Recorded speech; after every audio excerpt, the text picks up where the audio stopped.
सुप्रभात पिला माने आमे गत अध्याय रे सोमवंशी शासन विषय रे पढ़िथिला। आज आमे ओडिसा रे गंगवंशर शासन विषय रे पढ़िबा। चूड़गंग देव एवं प्रथम नरसिंह देव सेमानंक साम्राज्य विस्तार, राज्य शासन, कला और स्थापत्यर पृष्ठपोषकता, मंदिर निर्माण विषय रे आमे आज विस्तार भाव रे पढ़िबा। ओडिसा रे गंगवंशर उत्पत्ति और राजत्व अनेक राजनैतिक घटनार समाहार थिला। सोमवंशी शासनर अवसान परे गंगवंशर राजत्व आरंभ होइथिला।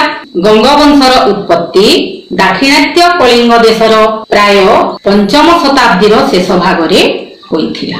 ताहा पूर्व गंगवंश नाम परिचित थिला। एही वंशर राजा प्रथम इंद्रवर्मन कलिंग नगर ठारे राजधानी स्थापन करी शासन करिथिले।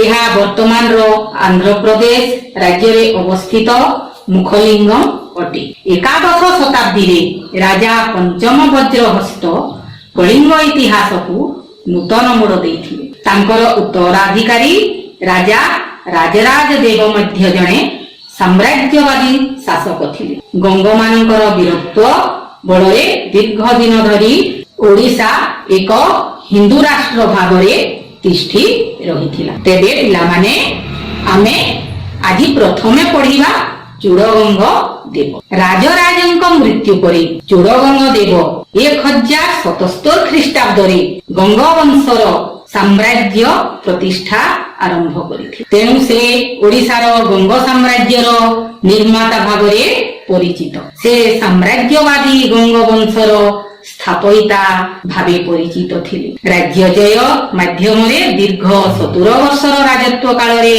एक विशाल साम्राज्य गठन करी ओडिशा को एक समृद्ध एवं शक्तिशाली राज्य रे परिणत करिथिले। से सोमवंशी मानकर शेष राजा कर्णदेव बा कर्णकेशर को परास्त करी 1110 ख्रीष्टाब्द रे उत्कल अधिकार करिथिले। एहा परे बंग आक्रमण करी आरण्य एवं राढ़ अंचल निज अधीन को आनिथिले। से दक्षिण भारत रे थिबा डेंगी राज्य को निज साम्राज्य भुक्त करिथिले। तांको साम्राज्य उत्तर रे गंगा नदी ठारू दक्षिण रे गोदावरी पर्यंत विस्तार लाभ करिथिला। से बारंग, कटक, चौद्वार, जाजपुर एवं अमरावती ठारे दुर्गमान निर्माण करिथिले बोली ऐतिहासिक माने कहंती। चूड़गंग देव विशाल साम्राज्य गठन करी निजकु महाराजाधिराज, त्रिकलिंगाधिपति, श्री गंगचूड़ामणि आदि उपाधि रे निजकु भूषित करी थिले। चूड़गंग देव थिले जणे सुशासक। से लवणकर, वाणिज्यकर, वन्यजात द्रव्य उपरे धार्यकर आदिरु राजकोषकु बहु अर्थ आनुथिले। से उत्पन्न शस्यर 1/6 कर रूपे आदाय करुथिले। एही अर्थ से जनहितकर तथा धर्म कार्य रे लगाउथिले। से भुवनेश्वर निकटवर्ती कौशल्या गंग जलाशय खनन कराइथिले बोली किंवदंतीरु जणा पड़िथाय। से साहित्यर पृष्ठपोषकता करुथिले। सतानाद भास्वती नामक पुस्तक रचना करिथिले, जेउथिरे स्वर्गीय पिंड गुड़िकर स्थिति और चलन संपर्क में वर्णना करा जाइछि। आउ मध्य चूड़गंग देव धर्म क्षेत्र रे सहनशीलता अवलंबन करिथिले। से निजे शैव धर्मावलंबी थिले मध्य परवर्ती समय रे वैष्णव धर्म ग्रहण करिथिले। तांको समय रे वैष्णव धर्मर विशिष्ट प्रचारक रामानुज ओडिशा को आसीथिले। चूड़गंग देव जाजपुर ठारे गंगेश्वर शिव मंदिर एवं सीमाचलम ठारे विष्णु मंदिर निर्माण करी थिले। तांकर रानी कस्तूरी कामोदिनी टिकाल्ली ठारे गोटिए जगन्नाथ मंदिर निर्माण करिथिले। पुरीर विश्वविख्यात जगन्नाथ मंदिर चूड़गंग देवंकर एक अम्लान एवं अमर कीर्ति। एहा कलिंग स्थापत्यर वास्तव रूप परिप्रकाश करिथाय। एहार कारुकार्य अति उच्च कोटीर एवं रमणीय। एहार उच्चता प्राय 66 मीटर। एही मंदिरटी विराट मेघनाद पाचेरी द्वारा परिवेष्टित। एही मंदिर को प्रवेश करिबा पई ଚାରି ଦିଗରେ ଚାରୋଟି ପ୍ରବେଶ ଦ୍ୱାର ଅଛି। ମନ୍ଦିରର ପୂର୍ବ ଦ୍ୱାର ସମ୍ମୁଖରେ 12 ମିଟର ଉଚ୍ଚତା ବିଶିଷ୍ଟ ଏକ ଅରୁଣସ୍ତମ୍ଭ ଅଛି।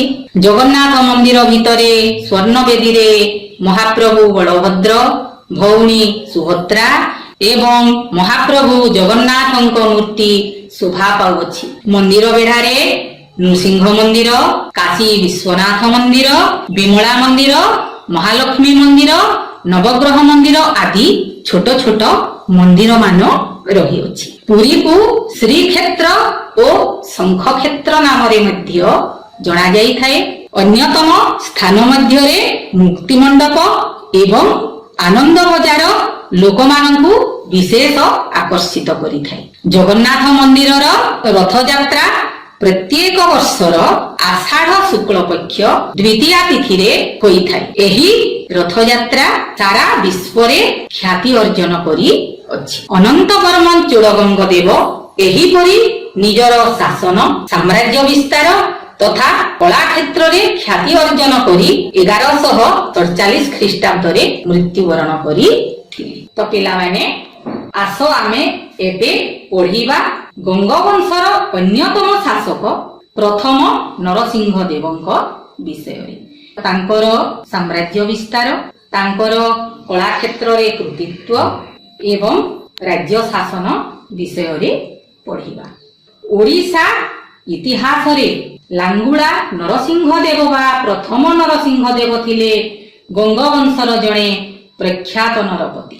ସେ 1238 ଖ୍ରୀଷ୍ଟାବ୍ଦରେ ସିଂହାସନ ଆରୋହଣ କରିଥିଲେ। ସେ ବଙ୍ଗର ଶାସକ ତୁଘ୍ରିଲ ଖାଁକୁ ପରାଜିତ କରି ବଙ୍ଗଳାର ବର୍ଦ୍ଧମାନ, ହୁଗୁଳି ଏବଂ ମେଦିନାପୁର ଆଦି ଅଞ୍ଚଳ ଓଡ଼ିଶା ସାମ୍ରାଜ୍ୟରେ ମିଶ୍ରଣ କରିଥିଲେ।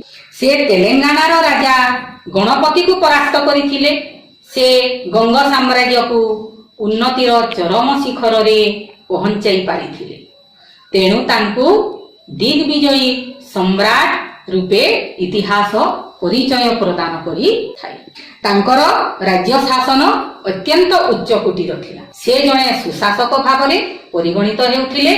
ସଂସ୍କୃତ ସାହିତ୍ୟରେ ତାଙ୍କର ଅଗାଧ ପାଣ୍ଡିତ୍ୟ ଥିଲା। ତାଙ୍କ ରାଜସଭାର ବିଶିଷ୍ଟ କବି ବିଦ୍ୟାଧର ଏକାବଳୀ ନାମକ ପ୍ରସିଦ୍ଧ ଅଳଙ୍କାର ଶାସ୍ତ୍ର ପୁସ୍ତକ ରଚନା କରିଥିଲେ। ପ୍ରସିଦ୍ଧ ଗ୍ରନ୍ଥ ସାହିତ୍ୟ ଦର୍ପଣର ରଚୟିତା ବିଶ୍ୱନାଥ କବିରାଜ ତାଙ୍କର ସମସାମୟିକ ଥିଲେ।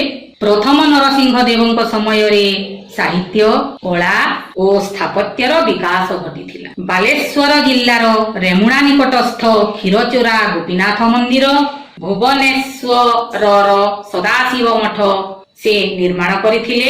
ତାଙ୍କ ଦ୍ୱାରା ନିର୍ମିତ କୋଣାର୍କର ପ୍ରସିଦ୍ଧ ସୂର୍ଯ୍ୟ ମନ୍ଦିର ଏକ ଅମ୍ଳାନ କୀର୍ତ୍ତି ଅଟେ। ବଙ୍ଗୋପସାଗର କୂଳରେ ଚନ୍ଦ୍ରଭାଗା ନଦୀ ମୁହାଣରେ ଏହି ମନୋରମ କାରୁକାର୍ଯ୍ୟପୂର୍ଣ୍ଣ ସୂର୍ଯ୍ୟ ମନ୍ଦିର ନିର୍ମାଣ କରାଯାଇଥିଲା। କୋଣାର୍କ ମନ୍ଦିର ସୂର୍ଯ୍ୟଙ୍କର ରଥ ଆକାରରେ ନିର୍ମିତ ହୋଇଅଛି। ଏଥିରେ 24ଟି ଚକ ଓ 7ଟି ଘୋଡ଼ା ରହିଅଛି। ଏହି ଚକମାନଙ୍କର ସୂର୍ଯ୍ୟ ଘଡ଼ିର କାମ କରିଥାଏ। ଏହି ଅରମାନଙ୍କର ଛାଇରୁ ସଠିକ ସମୟ ବାରି ହୋଇଥାଏ। ଏହି ମନ୍ଦିର ଛାତ ପାଖାପାଖି 30 ମିଟର। ଏ ମନ୍ଦିର ଭିତରେ ସୂର୍ଯ୍ୟଦେବଙ୍କର ସିଂହାସନ ଦେଖିବାକୁ ମିଳେ। ମନ୍ଦିର ଦେହରେ ବିଭିନ୍ନ ଦେବାଦେବୀ, ଗନ୍ଧର୍ବ, ପରୀ, ନର୍ତ୍ତକୀ, ବୃକ୍ଷଲତା, ପୁଷ୍ପ, ଯୁଦ୍ଧର ଚିତ୍ର ଇତ୍ୟାଦି ଅତି ସୁନ୍ଦର ଭାବରେ ଖୋଦିତ ହୋଇ ରହିଅଛି। ପ୍ରତ୍ୟେକ ପୁରାତନ ମନ୍ଦିର ପରି ଏଠାରେ ମଧ୍ୟ ମୁଖ୍ୟ ମନ୍ଦିର ପୂର୍ବରୁ ନାଟ ମନ୍ଦିରଟି ରହିଛି, ଯେଉଁଠାରେ କଳାକାରମାନେ ଦେବତାଙ୍କ ଉଦ୍ଦେଶ୍ୟରେ ନୃତ୍ୟ ପରିବେଷଣ କରିଥାନ୍ତି। ମନ୍ଦିର ସମ୍ମୁଖରେ କଳାମୋଗୁନି ପଥରରେ ନିର୍ମିତ ନବଗ୍ରହ ମୂର୍ତ୍ତି ଏବେ କୋଣାର୍କ ମନ୍ଦିରର ବାମ ପାର୍ଶ୍ୱରେ ନିର୍ମିତ ନବଗ୍ରହ ମନ୍ଦିରରେ ସ୍ଥାପିତ।